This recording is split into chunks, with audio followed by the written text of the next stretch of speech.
नमस्कार दोस्तों, MP GK के टॉप एमसीक्यू की क्लास में एक बार फिर से बहुत बहुत स्वागत है। दोस्तों, इस क्लास में हम एमपी जीके के इंपॉर्टेंट क्वेश्चन पर चर्चा कर रहे हैं जो आपके एमपी पटवारी के लिए अति महत्वपूर्ण प्रश्न होने वाले हैं। तो सबसे पहला क्वेश्चन आपके सामने आता है कि मध्य प्रदेश का पन्ना जिला किस खनिज के लिए प्रसिद्ध है। मोस्ट इंपोर्टेंट क्वेश्चन, और कई बार एग्जाम में पूछा गया है कि जो मध्य प्रदेश का पन्ना जिला है, इस पन्ना जिले में कौन सा खनिज पाया जाता है। तो याद रखना है, जो पन्ना जिला है ये याद रखना है हीरे के लिए बहुत ही ज्यादा प्रसिद्ध है। तो याद रखना है, पन्ना जिला हीरे के लिए प्रसिद्ध है। मोस्ट इंपोर्टेंट क्वेश्चन है। अगर आपसे पूछे कि मैग्नीज के लिए कौन सा जिला प्रसिद्ध है, तो याद रखना है मैग्नीज के लिए जो बालाघाट जिला है, ये बालाघाट जिला मैग्नीज के लिए प्रसिद्ध है। अगला क्वेश्चन आता है कि मध्य प्रदेश में गिद्ध जिला कहलाता है। मोस्ट इंपोर्टेंट क्वेश्चन है कि मध्य प्रदेश का वो कौन सा जिला है जिसे गिद्ध जिले के नाम से जाना जाता है। तो याद रखना है, जो मध्य प्रदेश का पन्ना जिला है, इस पन्ना जिले को गिद्ध जिले के नाम से जाना जाता है। मोस्ट इंपोर्टेंट क्वेश्चन है कि जो पन्ना जिला है इसको गिद्ध जिले के नाम से भी जाना जाता है। और याद रखना है, जो आंवला है, इस आंवला के लिए भी कौन सा जिला प्रसिद्ध है। तो आंवला के लिए भी कौन सा जिला प्रसिद्ध है, तो पन्ना जिला ही आंवला के लिए प्रसिद्ध है। अगला क्वेश्चन, प्राणनाथ का मेला किस जिले में आयोजित होता है। अति इंपोर्टेंट क्वेश्चन लगाकर लिख लेना कि जो प्राणनाथ का मेला है, ये प्राणनाथ का मेला मध्य प्रदेश में कहां पर आयोजित होता है। तो ये भी पन्ना जिले में ही आयोजित होता है। मोस्ट इंपोर्टेंट क्वेश्चन है। तो पन्ना जिले से कितने इंपोर्टेंट फैक्ट मैंने आपके सामने यहाँ पर रख दिए। ठीक है, तो प्राणनाथ का मेला कहाँ लगता है, पन्ना जिले में। अगला, गंगेव अभ्यारण्य पर्यटन स्थल कहाँ पर स्थित है। मोस्ट इंपोर्टेंट क्वेश्चन है कि जो गंगेव अभ्यारण्य है, ये गंगेव अभ्यारण्य कहाँ पर है। तो याद रखना है, गंगेव अभ्यारण्य भी कहाँ पर है, तो ये पन्ना जिले में आता है। मोस्ट इंपोर्टेंट क्वेश्चन है। अगला, कैलाश सत्यार्थी का जन्म मध्य प्रदेश के किस जिले में हुआ। मोस्ट इंपोर्टेंट क्वेश्चन है कि जो कैलाश सत्यार्थी है, ये कैलाश सत्यार्थी का जन्म किस जिले में हुआ। तो याद रखना है, इनका जन्म हुआ विदिशा में। मोस्ट इंपोर्टेंट क्वेश्चन है। अब बात आती है, जो कैलाश सत्यार्थी है ये क्यों प्रसिद्ध है। तो याद रखना है, जो कैलाश सत्यार्थी है इनको शांति का क्या प्राप्त हुआ था। तो इनको शांति का नोबेल पुरस्कार प्राप्त हुआ। नोबेल पुरस्कार प्राप्त हुआ। और ये कैलाश सत्यार्थी जो है, इन्होंने एक आंदोलन चलाया था जिसका नाम है बचपन बचाओ आंदोलन। बचपन बचाओ आंदोलन इनके द्वारा चलाया गया। मोस्ट इंपोर्टेंट क्वेश्चन है। तो याद रखना है, कैलाश सत्यार्थी का संबंध किस जिले से, तो विदिशा जिले से, और इनको मध्य प्रदेश में शांति का नोबेल पुरस्कार प्राप्त हुआ। अगला, हेलियोडोरस स्तंभ, कुरवाई हिंडोला, अठखंबाबाज और उदयगिरी की गुफाएं किस जिले में स्थित है। मोस्ट इंपोर्टेंट क्वेश्चन यहाँ पर सबसे इंपोर्टेंट तो आपको ये याद रखना है कि एक तो आता है आपका हेलियोडोरस का स्तंभ, दूसरी आती है आपकी उदयगिरी की गुफाएं। तो ये दो तो इंपोर्टेंट क्वेश्चन यहाँ से याद रखना है। तो ये कहाँ पर स्थित है, तो ये आपके विदिशा में स्थित है। अति इंपोर्टेंट क्वेश्चन है कि हेलियोडोरस का जो स्तंभ है ये कहाँ पर है, तो ये विदिशा में है। उसके बाद पूछे कि जो उदयगिरी की गुफा है ये भी कहाँ पर है, तो ये भी विदिशा में है। मोस्ट इंपोर्टेंट क्वेश्चन लगाकर लिख लेना।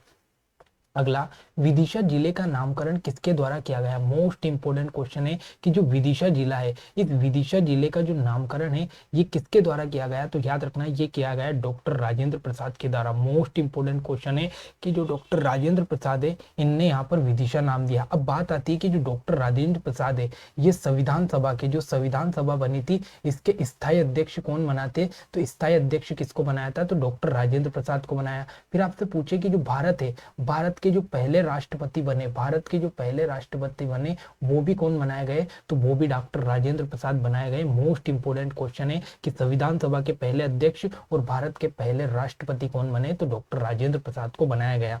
अगला क्वेश्चन है कि 30 सितंबर 2021 को मध्य प्रदेश के किस जिले को चिन्नौर चावल के लिए भौगोलिक संकेत प्राप्त हुआ। मोस्ट इंपोर्टेंट क्वेश्चन है कि जो चिन्नौर चावल है, क्या है, चिन्नौर चावल की हम बात करें तो जो चिन्नौर चावल है इसको कब मिला गया यहाँ पर जीआई टैग, तो 30 सितंबर 2021 को क्या दिया गया, तो जो चिन्नौर चावल है इसको क्या किया गया, तो जीआई टैग दिया गया। और ये कहाँ पर है, तो ये बालाघाट है। मोस्ट इंपोर्टेंट क्वेश्चन है कि जो बालाघाट का चिन्नौर चावल है इसको 30 सितंबर 2021 को जीआई टैग में शामिल किया गया। मोस्ट इंपोर्टेंट क्वेश्चन है। अगला, 2011 की जनगणना के अनुसार मध्य प्रदेश के किस जिले में सर्वाधिक लिंग अनुपात है। मोस्ट इंपोर्टेंट क्वेश्चन है कि जो 2011 में जनगणना हुई थी उसके अनुसार सबसे ज्यादा लिंग अनुपात वाला जिला कौन सा है, तो वो है आपका बालाघाट। मोस्ट इंपोर्टेंट क्वेश्चन याद रखना है कि जो बालाघाट है यहाँ पर सबसे ज्यादा लिंग अनुपात पाया जाता है। अगर आपसे पूछे कि सबसे कम लिंग अनुपात किस जिले का है, तो याद रखना है सबसे कम लिंग अनुपात है आपका भिंड जिले का। मोस्ट इंपोर्टेंट पॉइंट है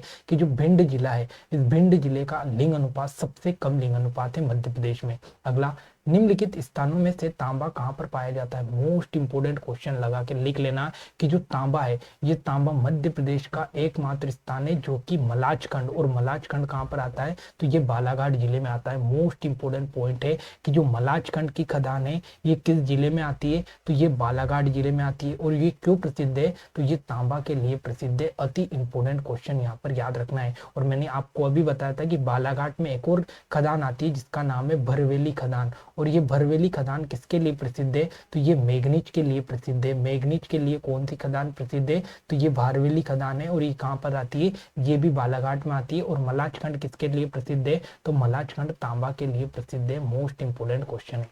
अगला, पर्यटन स्थल गांगुलधारा, लांजी का किला और रामपायली मेला स्थल किस जिले में स्थित है? मोस्ट इंपोर्टेंट क्वेश्चन यहाँ से बन सकते हैं। एक तो आती है आपकी गांगुलधारा, ठीक है, दूसरा आता है आपका लांजी का किला, और तीसरा आता है आपका रामपायली का मेला। तो ये तीनों कहाँ पर है? तो ये तीनों बालाघाट में। मोस्ट इंपोर्टेंट क्वेश्चन है। क्या क्या याद रखना है? गांगुलधारा आ गई, लांजी का किला आ गया, और रामपायली का मेला ये कहाँ पर लगता है? तो ये बालाघाट में स्थित है।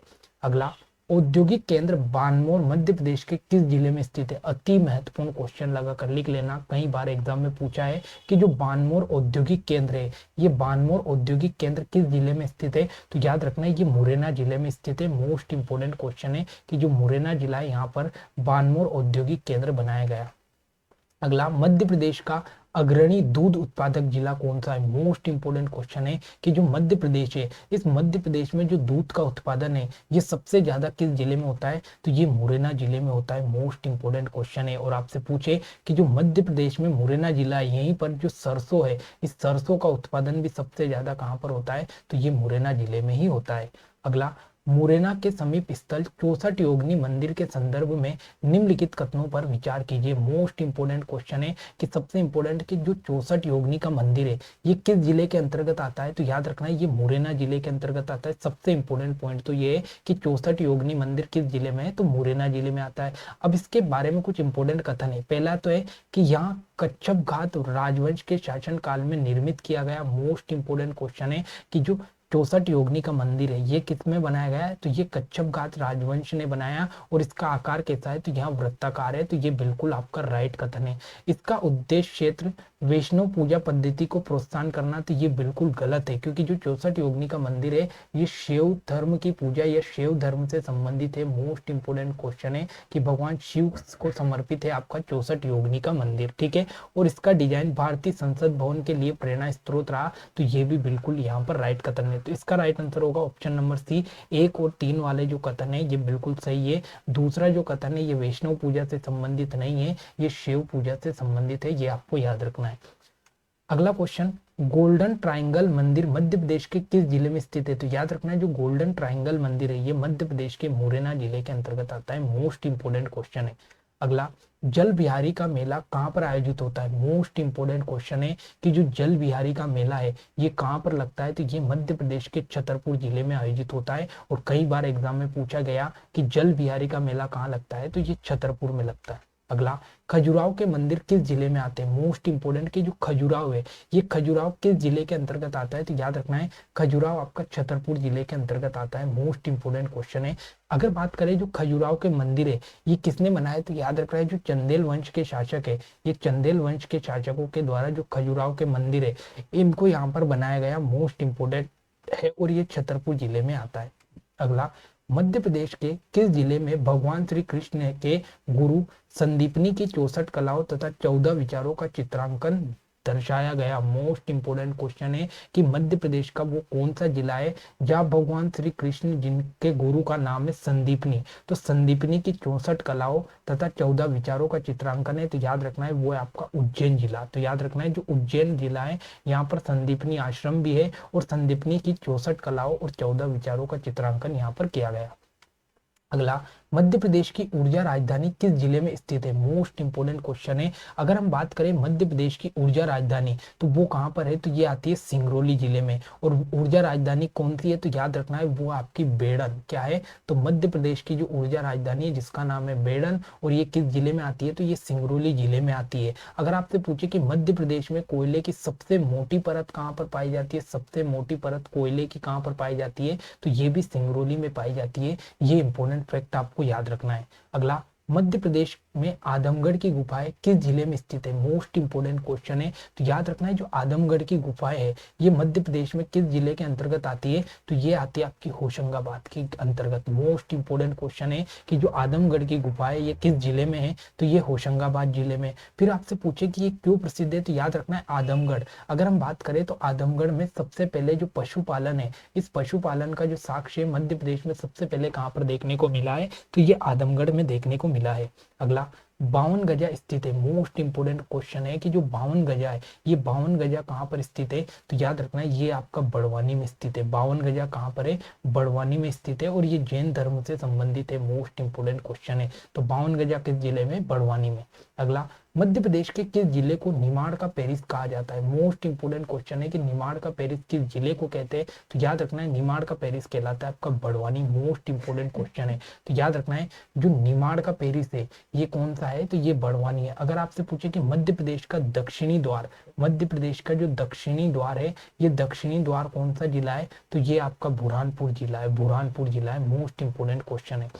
तो दोस्तों ये आज के एमपी जीके के इंपोर्टेंट क्वेश्चन है, जहां से हमने कुछ इंपोर्टेंट क्वेश्चन को कवर करने की कोशिश की है। तो आशा करता हूं कि आज की क्लास आपको अच्छी लगेगी। अगर क्लास अच्छी लगे तो लाइक कमेंट शेयर करना ना भूले। मिलते हैं अगली क्लास में। जय हिंद, जय भारत।